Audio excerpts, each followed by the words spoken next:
Think there are fewer career opportunities available right now? One profession may have you taking off from right here in Athens. Fasten your seatbelts. The sky is the limit.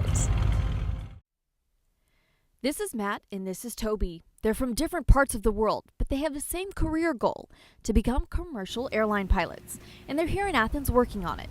Lucky for them, the skies are clearing for that to happen, as an international commercial pilot shortage is looming.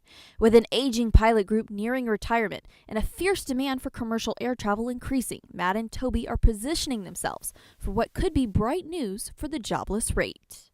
Next 10 years, there's going to be a huge shortage, but if you look at local flight schools and stuff, there's not a lot of students training, so where are they going to get all these pilots? That's the big question, really. And he's not kidding when he says a huge shortage. Nearly 500,000 commercial pilots will be needed by 2029, averaging over 20,000 new pilots a year. According to one Delta Airlines representative, there will be a strong push in hiring over the next 3 to 15 years as the mandatory pilot retirements begin to hit the industry. Of the huge demand in the airline industry, we are still on a shortage of airline pilots, which means we are still there's still a huge gap between the pilots are currently working and the number of required in the future. That gap, if not filled, could lead to headaches for travelers that include long waits, canceled flights, and higher ticket prices.